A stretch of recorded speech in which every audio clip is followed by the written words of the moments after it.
Welcome back, everyone. So we can start our second session now, and we'll have two talks in the session, both online. So our first speaker is Rajesh Mondal, and he will be telling us about the Dark Ages.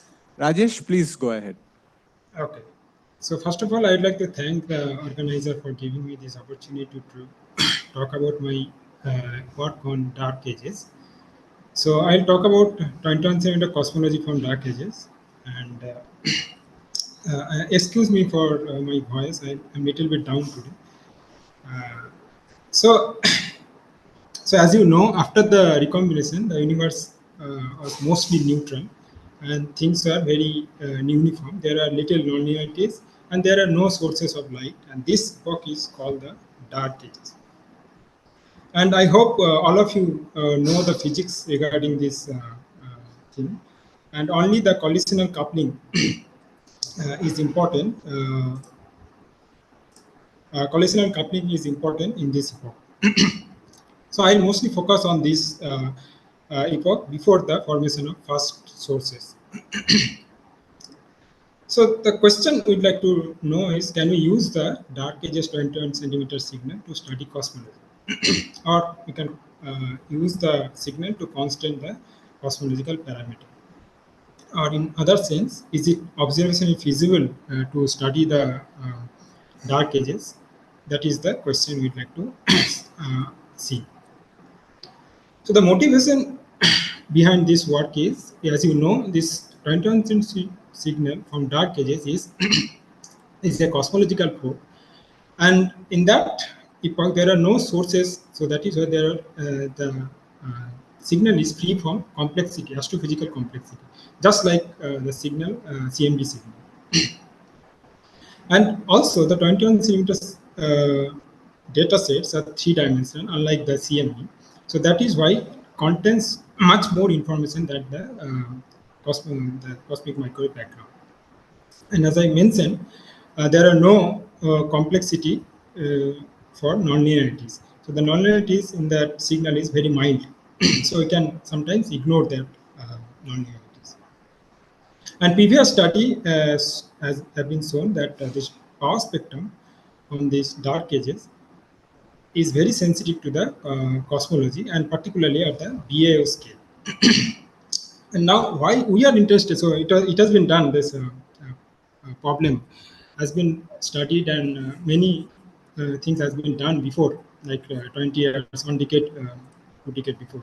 But why we are interested now? Because of the renewed race to return to the moon and the space. And as you know, China, USA, India, as well as European Union and Japan are trying to again go to the moon, as well as trying to send probe into the space. So that basically, and I can give you a number of examples that people have been proposed and trying to build telescope on the surface of the moon or in the space. Here are some examples, but the list is very large. Most of them are in the currently in the proposal phase. But all of these experiments require some theoretical prediction before they can basically send this probe. What are the prospects of these telescopes or these probes that we need to know? So that motivates us to study that Dark Ages in a renewed way. So the modeling, as I told you, is a pure cosmological signal. So modeling is relatively easy. And first, we study the standard cosmology, like without any non-standard dark matter or dark energy. So the standard cosmology, we study both global signal and power spectrum. And to model that signal, we use CAM. And in that CAM, we included all the cosmological as well as the physical effects, like space distortion, Alcock-Pichinski effect, and light cone effect. And in terms of observational challenges, we included thermal noise as well as the foreground to study the prospects. So for global signal, we first study that is relatively easy because it requires only one antenna. And if we can put it somewhere into the backside of the moon, we can observe for as long as we want. And we can also sometimes build multiple copies of the same telescope. And the nice thing about placing the telescope on the moon is the soil structure is very uniform and very dry, and the soil is very dry. And so geology of the moon surface is better. We can model better than the surface of the Earth. That is the another uh, thing that you need to note. For power spectrum, it is very challenging to build this telescope on the moon. But there has been proposal to build the multiple these dipoles using robotic arm, and it can build as well as can basically observe. So there are various nice proposal and innovative ideas regarding this thing. I will not go into those details. I will mostly focus on the theoretical aspect of this studies. So this is the global signal from the dark ages. So the signal has been shown in the redshift range of 30. We believe that around 30, the first sources of light form. So we study the dark ages signal in between 400 to 30 redshift, and the frequency corresponding to that has been shown here. So this solid line shows the global signal, and it dips around 16 megahertz frequency, and the depth is around 40 millikelvin, negative 40 millikelvin. And we have also in this figure shows two lines, one dotted line and dashed line. These are thermal noise expected for 1,000 and 100,000 hours of observation. And again, as I told you, due to this, there are other complications like ionosphere also blocks this low frequency. These are very low frequency, and our ionosphere blocks this low frequency. That is why observing this from the Earth surface is almost next to impossible. So we need to go either to the moon or to the space-based experiment. So this is the prediction. The global signal, so the noise is very large. So the global signal only sensitive to the overall amplitude. You can see the parameters are correlated. Only you can constant the total, the matter and the total baryon and density parameter. And so that is they are correlated also. So that is why we cannot independently observe or constant these parameters. So what we found is we can define a new parameter, that is sleek opal, by this fashion. And how we got this index and all these things, that is we can discuss if time permits. But the thing is that this is the best combination given that observation time, and this combination will change depending upon the redshift range as well as the combination of antennas. Observation time. So these are the constant on this parameter sleek opal. So this is the constant. This is the percentile relative error for different observation and time. So you can see this is for 100,000, 10,000, and 1,000 hours. So you can see you can go up to 3 sigma and 4 sigma significance to this parameter. So again, you remember this is only using this global signal without any other constant like CMB and other constant. We can also independently constant the YP parameter, the baryon fraction, the helium fraction in the baryon, and the total mass in the neutron of the neutrinos basically. And so for this study, we fix other standard cosmological parameter at their fiducial values. Next is the power spectrum. So these are the expected power spectrum at various redshift, starting from 150 to 30. So I haven't shown the redshift dependence, but the redshift power spectrum is also peaks around this redshift of 75. Then also, so this is the redshift 150, and then it peaks at around 50, and then again it falls in the power spectrum. Here we show another important thing that you consider is this dotted line shows the angular resolution. So suppose you assume a array distribution that will be limited by the angular resolution, and that So of the power spectrum will look like these dotted lines. Now also in this figure we show the noise combination of the cosmic variance and thermal noise. So these dotted lines are this combination for different configuration. Therefore, we show configuration A, that is this collecting area of 10 kilometer square and 1000 hour of observation, and configuration B is for the collecting area same 100 kilometer square and 10,000 hours. So you can see the expected noise is very high, but in some situation we can observe the signal. Now, so if you want to observe at a single, let's say, that is not a good idea because the signal to noise ratio is very poor. So what you do, you combine all the power spectrum.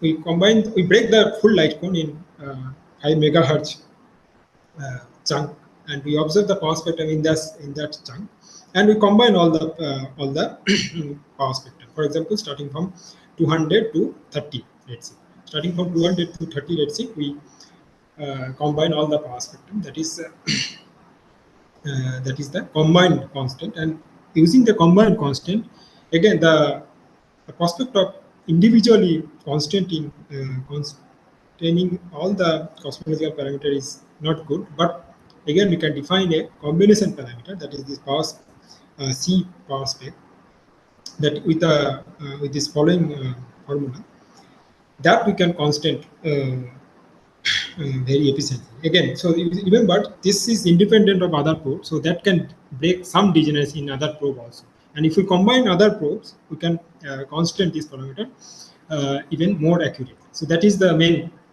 point behind this study. So again, this summarizes all the constraint for the standard model. So this is from the standard model. So this is the global C global, and this is the C power spec. As you can see, so these are for different configurations. So these are the configurations. So you can see the configuration G and configuration A is more feasible, kind of in the near future. So these are the constraints. We can go below 10. So that is the 5 sigma detection we can do this power spectrum.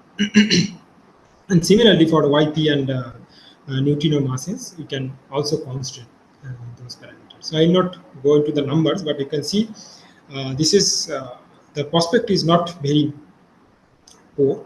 It is possible given correct configuration for the array element, as well as given the time of observation. Next, after this standard model, next we consider some of the few non-standard model, and first we consider two of them. And first is this excess radio background model, and another is the mini-charge dark matter model. I will not go into the model how we can produce those models, what are the physical reason behind these models, because these has been already studied.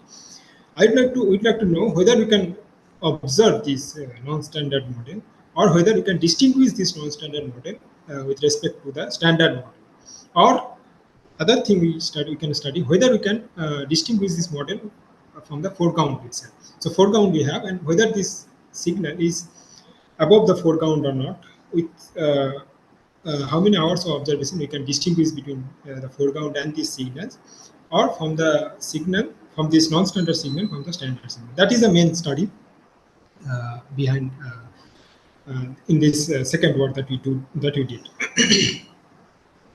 So again, I will not go into the physical reason behind this excess radio background and mini-charge dark matter model. So I'll straight away jump into the signal itself. So this and the producing this excess radio background model is relatively simple. If we want to have excess just radio background, and that is quantified through this AR parameter. Okay. So, so given this excess, so AR0 is the standard model, that is this. So this plot shows the global signal, modulus of the global signal, so mod of TV, as a function of frequency and redshift. The upper x-axis is the redshift, and for different AR values, that is for the strength of the excess radio background. So you can see this black dash line is for the standard model. That is the lambda CDM model AR0. And as you increase the AR, you can see the signal increases sharply. Okay, so this is in log y-axis. Note that y-axis is log.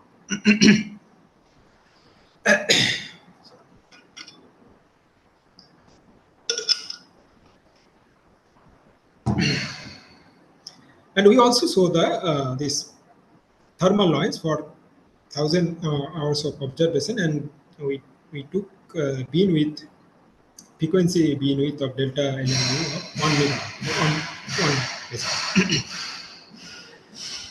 So you can see, so the observing this signal is possible given enough time. Now, the first question we would like to concentrate on this standard model.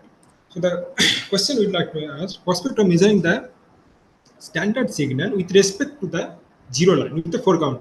If there is foreground, can you distinguish the standard signal with respect to the foreground? And foreground, we say the zero line, basically.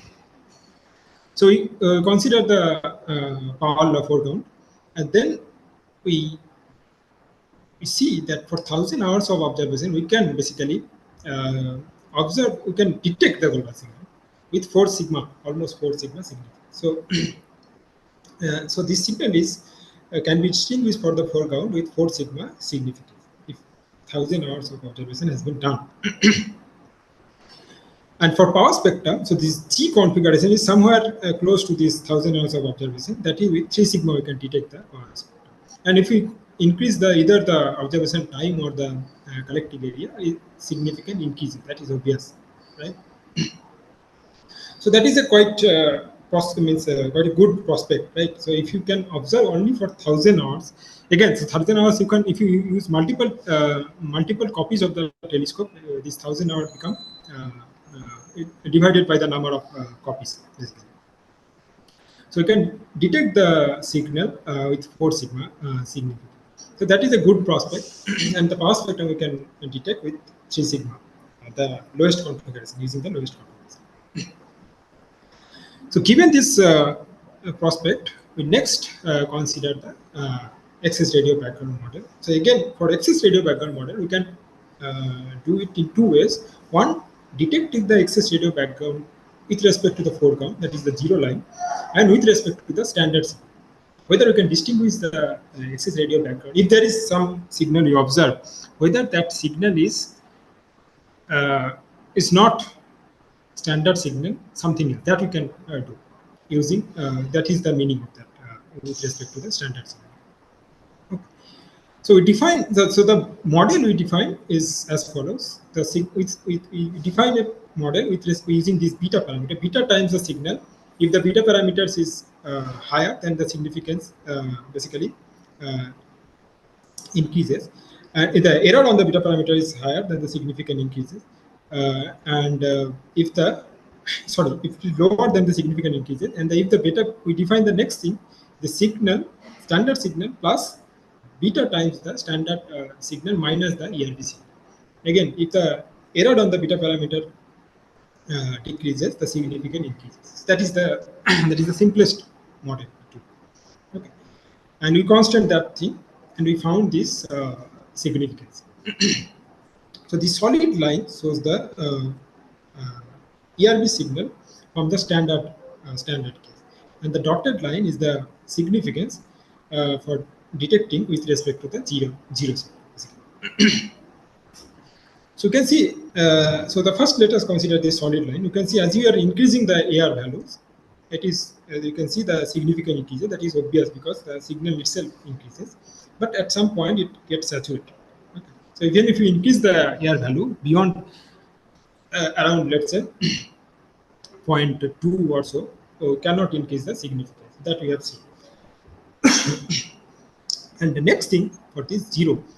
So zero line from the foreground, you can see the zero line detecting the signal. The significance is more, but if we increase the AR, the significance is below the this solid line.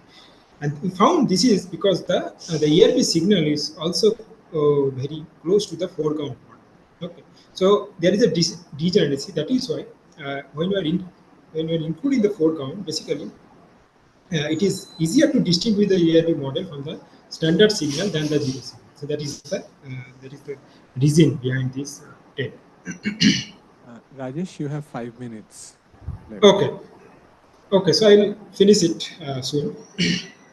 So similarly, for the power spectrum, we did the same study, and these are the standard. So I'm not going to the models. You can see as you are increasing the strength, we are basically the power spectrum strength is increasing, and the same thing we did for the power spectrum and found these are the significance level. But here there is no degeneracy, so that is why distinguishing the signal from the zero signal is more than the standard signal. So these are the significance level. So you can say roughly the significance level is roughly order of the 10, can say, with minimal configuration. And these are the configurations, just to remind you again. Next, we consider the mini charge model. Again, so you got the idea. If you give me a model, we can study that their prospect of detecting that thing or distinguishing from the zero line or the standard signal. And here we consider this mini charge model. And here are the 5 models we have considered. And the prospects are given in this table. I am not going to this thing, but roughly we can do a 5 sigma detection of the signal with respect to the foreground, and roughly a 3 to 4 sigma detection with the minimal configuration, 1000 hours of observation of the standard with respect to the standard signal. And we can keep on doing this. Okay, so we have considered this COSIM model. There is another dark matter model. So you got the idea. We can give a model. We can prospect, and these prospects are there's prospect to detecting and distinguishing from the standard signal is very promising. Given the minimal configuration, I'm not talking about the largest number. Given a minimal configuration, you can distinguish and detect this signal. That is the point. So right now, after this, we are right now focusing on this next one, that is this probing the dark matter component below that. So the nonlinearities, how the nonlinearity affect below the deep galaxy scale, the dark matter, dark edges to interactivity signal. And this is also related to dark matter because for various dark matter model produce these small scale features in the power spectrum. So that is also we are studying basically. So basically, in 2 minutes I'll tell you what is the thing. So the growth of the nonlinear structure at the sub megaparsec scale influence the global signal, and there is a drift velocity between the dark matter and baryon, and there is the relative velocity, streaming relative velocity, and that will also affect the this small scale feature affects the overall global signal. And then this has been numerical signal has been shown. The nonlinear component increase the global transmission signal during the left dark edges, and we are studying this thing. And for this study, we included the effect of streaming velocity also, and we accounted for the large scale density and velocity fluctuation by combining a hydrodynamical simulation with our large scale semi-numerical simulation. And I'll not go into the study because we submitted this paper recently to Nature Astronomy, so that is in review. We hope it will get published. Then I can discuss in details. Anyway, so I'd like to conclude by saying that dark edges to signal is an independent probe of the cosmology, and if we can combine with the other cosmological probe, we can improve our precision cosmology. And not only that, you can break some degeneracy of the between our constant on the parameters. And we can constant not only the cosmology but also various non-standard scenario, dark matter, dark energy, as well as other astrophysical scenarios. And due to the ionosphere, observing these low frequencies are very difficult, as well as RFI. A lunar and space-based telescope has been proposed, and they are some of them are likely to get funded in the near future. So that is why studying this dark edges cosmology is very time demanding. And the observation challenge, as I told you, we included foreground, but these are very naively included things. Details has been not included. So there are other complications like calibration, and there are various telescope-related challenges. I haven't included these in our study, but what we have found that with 1,000 hours of integration, we can constant the cosmological parameter with 4 sigma significance, and we can detect the signal itself from the 4 count with more than 5 sigma significance, as well as we can distinguish between the standard. If you have a non-standard scenario, we can distinguish between the standard with a 3 sigma significance. And power spectrum also building in interferometer is challenging, but if we build the fruitfulness of observing this power spectrum is very high. So we can with a 100 sorry, with a 10 kilometer square collecting area and 1,000 hours of observation, we can do 10 times better than the global signal. But that is again challenging. That is the next step. With this, I'd like to conclude, and I'd like to take your question on this. Thank you. Thank you, Rajesh. So we have time for questions.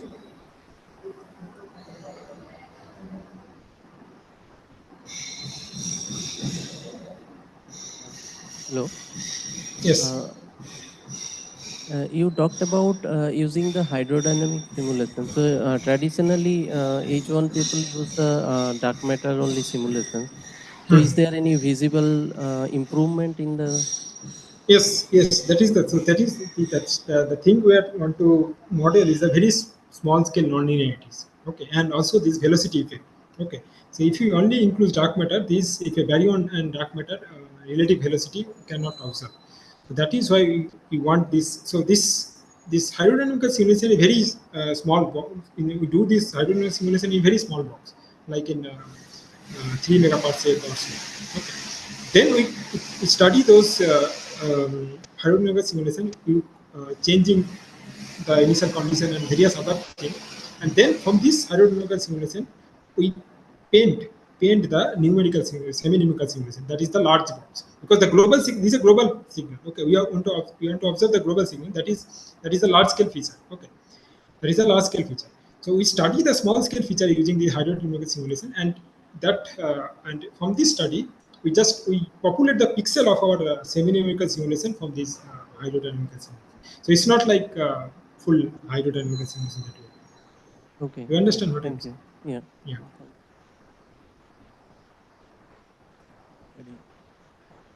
Any other questions?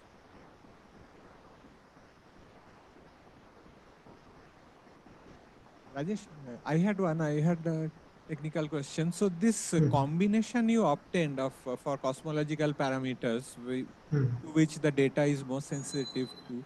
I mean, how did you obtain that? Did you do some PC analysis, or how did you get that combination? Yeah, so that I haven't included.